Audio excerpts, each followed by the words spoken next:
सभी साथियों को सुनील बौद्ध का जय भीम। सुनील बौद्ध ऑफिशियल चैनल पर आप सभी का स्वागत है। तो साथियों, जैसे कि आप सभी लोग जानते हैं कि आज नया साल है और जो हमारा इतिहास था 1 जनवरी 1818 जब भीमा कोरेगांव युद्ध हुआ, जिस युद्ध को आज की डेट पे आप किसी भी मीडिया को उठा के देख लो, आपको कहीं भी उस मीडिया पर आपको ये नहीं दिखाया जाएगा कि आज शौर्य दिवस की बधाइयाँ देते हुए या कोई पोस्ट लगाते हुए या डालते हुए, क्योंकि ये लड़ाई ऐसी लड़ाई थी जिसका इतिहास ना बताया गया किसी को और ना कहीं पर लिखा गया। जो थोड़ा बहुत था उसको भी मिटाने का पूरा प्रयास किया गया। तो साथियों, मैं ये पूरी गारंटी के साथ आप लोगों को कह सकता हूं कि किसी भी ब्राह्मणवादी व्यक्ति ने, ब्राह्मणवादी नेता ने आप लोगों को शौर्य दिवस की बधाई नहीं दी होगी आज के दिन, क्योंकि इसका भी एक राज है। जो मनुस्मृति जो लागू हुई थी, जिसमें महिलाओं को पढ़ने का अधिकार नहीं था, शूद्र यानी किसी भी चमार महार शूद्र, SC ST जो भी लोग थे नीची जाति को, जिनको पढ़ने का अधिकार नहीं था, जिनको बोलने का अधिकार नहीं था, ये सब जो है मनुस्मृति में लिखा गया था और मनुस्मृति को किसी व्यक्ति ने पूरी तरह से लागू किया था। तो वो नाम था बाजीराव पेशवा। तो कई सारे पेशवा लोग थे वहां पर।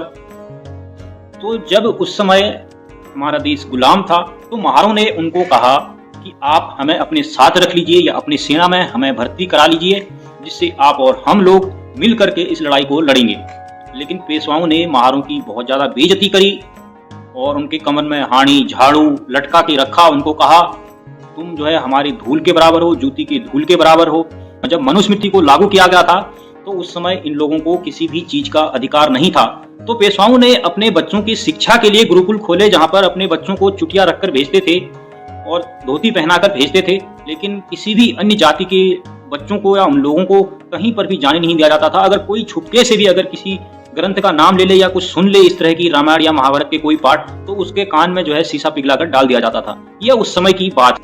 उन महारों को ना ही सत्ता चाहिए थी, ना ही कुछ ऐसा उनको लालच था। फिर उन्होंने अपने हक और अधिकारों के लिए पेशवाओं से लड़ाई शुरू कर दी और वो कितने थे? मात्र 500। और पेशवाओं की संख्या थी 28,000। लेकिन फिर भी महारों ने उनको धूल चटा दी और सेना में उनको हरा दिया गया।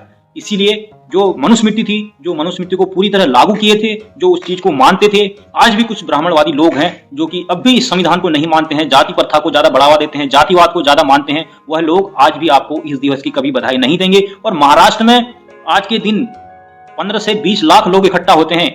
हर 1 जनवरी को शौर्य दिवस मनाया जाता है, लेकिन वहां पर भी जो लोकल के रहने वाले ब्राह्मणवादी लोग हैं वो शामिल होने की बजाय अपने घर के दरवाजे बंद रखते हैं जब तक उस शौर्य दिवस का आयोजन खत्म नहीं हो जाता। इसलिए यह जो शौर्य दिवस का इतिहास है, यह पहले इतिहास में था, फिर इसको मिटा दिया गया था, फिर बाद में इसको सिलेबस में भी डाला गया, सिलेबस से भी हटा दिया गया। उसके बाद जो आज ये इतिहास को बताया जा रहा है वो डॉक्टर भीमराव अंबेडकर जी की। इसी बात को लेकर कुछ लोग कहते हैं ये तो अंग्रेजों का जो है विजय दिवस है, इस दिन आप लोग शौर्य दिवस क्यों बनाते हो और क्यों नहीं आप लोग हैप्पी न्यू ईयर बोलते हो। हम कहते हैं हम हैप्पी न्यू ईयर भी बनाएंगे, लेकिन वो अंग्रेजों का जीत का जश्न नहीं था, वो हमारे और आपके पूर्वजों के जीत का जश्न था, जिन्होंने इस जातिवाद से, इस जो झाड़ू आपके कमर में लटकाई जाती थी, जो हानि आपके कमर में लटकाई जाती थी, इस चीज से आजादी के लिए एक बहुत बड़ी पहल थी, एक बहुत बड़ा कदम था उनका। इसीलिए हम सभी लोग भीमा कोरेगांव युद्ध को याद करते हैं और उन सभी महापुरुषों को नम आंखों से याद करते हैं। और आप सभी लोगों को इस इतिहास को जानना बहुत ही जरूरी है, क्योंकि इस इतिहास को मिटाया जा रहा है, इस इतिहास को खत्म करने की कोशिश की जा रही है। तो साथियों, आज के लिए इतना ही। मिलते हैं अगली वीडियो पर। आप सभी लोगों से रिक्वेस्ट है कि मुझे सपोर्ट जरूर करें और चैनल को सब्सक्राइब जरूर कर लें। और आप सभी लोगों को शौर्य दिवस की बहुत बहुत बधाई एवं शुभकामनाएं एंड हैप्पी न्यू ईयर सभी को। जय भीम, जय भारत।